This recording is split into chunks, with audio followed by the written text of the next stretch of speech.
So let's talk about these second quarter economic numbers that just came out. Because surprise, surprise, they're actually good. Now, according to the new figures that were just released, the economy in the second quarter grew at 3%.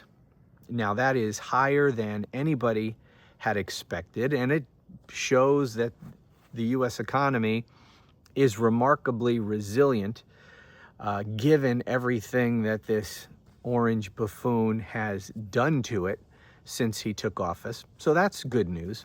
Now, I said surprise, surprise, sort of sarcastically, because a couple weeks ago, in anticipation of these numbers, I openly speculated whether or not the numbers that come out can be trusted. Because number one, where do the numbers come from? Well, they come from the government, controlled by Donald Trump. And it is a good rule of thumb never to just automatically accept as true any information that comes from Donald Trump or his corrupt regime. And importantly, the first quarter saw negative economic growth.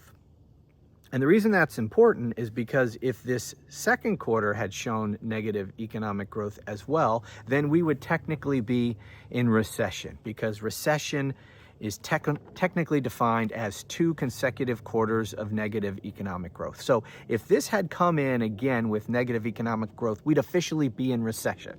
And that's all you'd be hearing about today, the Trump recession. Of course, Trump would blame it on Biden, but it would be the Trump recession, and that would be what was in the news. So I speculated that Donald Trump, who ultimately controls the numbers that get put out on this stuff, would he even allow, if we were had negative economic growth in the second quarter, would he even allow that to be reported? And I had my doubts. So I speculated that perhaps even if we had another quarter of negative economic growth, that it would be reported as positive growth, so as to avoid us being technically in recession. So that said, I have no reason to doubt these numbers. These numbers may very well be accurate. I'm not saying that they are not. They may very well be as accurate as these things can be. It's not perfect. It's not a perfect science. This is, surveys of employers and all kinds of survey data, basically, which goes into this. So it's never 100% accurate, but I have no reason to doubt the accuracy of this. I just have my skepticism. Let me read you a little bit here of an article from CNBC on this.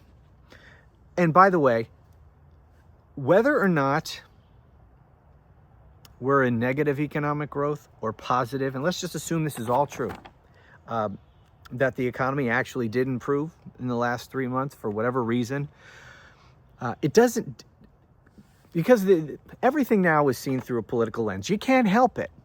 And, I'll be honest, I don't want the economy to be shit. My life is wrapped up in the economy like yours is. I buy things at the store just like you do. I don't want inflation to be bad. I don't want interest rates to be high. All of that stuff. So, like all of us, I want the economy to be strong and for it to benefit me and my family personally. On the other hand, I know damn well that because we are surrounded in this country by blithering idiots who don't pay attention to anything, don't care about anything, that the only thing they care about, really politically, most of them, the only issue that really drives their votes, other than people's team affiliation, You know, I'm a Democrat, I vote Democrat. I'm a Republican, I vote Republican. I'm a MAGA lunatic, so I do whatever the hell Donald Trump wants me to. You know, there's a lot of that, obviously. But to the extent that people actually make up their minds on any issues, it's the economy and how they experience the economy. And that's what gets to my point here, and that is none of this matters. Whether we're in negative economic growth, whether the economy is stronger than expected, and we actually had 3% economic growth in the last quarter, it doesn't freaking matter. None of that matters. You know, you could throw out numbers about GDP, about unemployment, all of that. None of that matters. It goes right over the heads of most people in this country. Okay, but first of all, do you think any of them even know what the hell GDP means? You know, your average American? No, they don't know, and they don't care. All they care about is how the economy affects their personal life. You know, how much money do they make? How much do things cost? How much is their mortgage? How much is their rent? How much is their car payment? Do they have any money left over at the end of the month after they pay all those bills? That's the only thing they care about. And they don't understand anything that goes into any of that. They just, you know, if things are good, they give credit to whoever's in power. If things are bad, they give that person the blame for the most part. And that's one of the things that was working in Donald Trump's favor in the last election. People thought that the economy is much worse than it was, or was much worse than it was, because of how they were experiencing the economy personally in their own lives, and because they don't understand anything. They don't understand that our country had come out of the pandemic in a stronger position economically than any other country in the world, that most economic indicators were all headed in the right direction, that things were really looking, you know, we're heading in a positive direction. They didn't care about any of that. They didn't know anything about that. All they knew is that inflation was still a problem. We offhandedly referred to the whole thing as the price of eggs. They only cared about the price of eggs. And that's just sort of a flippant way of saying, you know, the price of goods and services, whether or not they can afford things in their own personal life.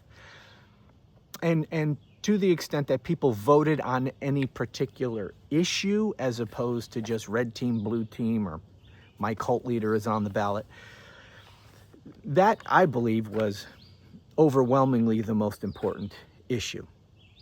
And it was connected directly to how they were experiencing the economy and completely disconnected from the actual state of the economy. And so here, you will see today Trump and his cult and his propaganda operation, Fox News and all the rest, will be touting these numbers. Oh, the economy's great, 3% growth, Donald Trump is the greatest president ever, blah, blah, blah, blah, blah, blah, blah, and it'll make you insane, right? Keep in mind that it doesn't freaking matter, right? It doesn't matter because most people aren't paying attention anyway, okay? Number one. And number two, it doesn't freaking matter. Nobody is going to have a more positive opinion of Donald Trump because they hear that the economy grew at 3% last quarter. They don't care. That doesn't change their economic outlook at all because they don't experience it or draw conclusions about the strength of the economy or how well a job Donald Trump is doing on these economic issues based upon what's in the news, what the GDP is. You know, they don't care. They don't care. They're not paying attention. They don't understand it.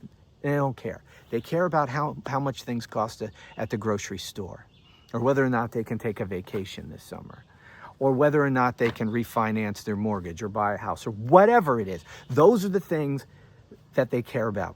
And none of those things are getting any better. They're just not.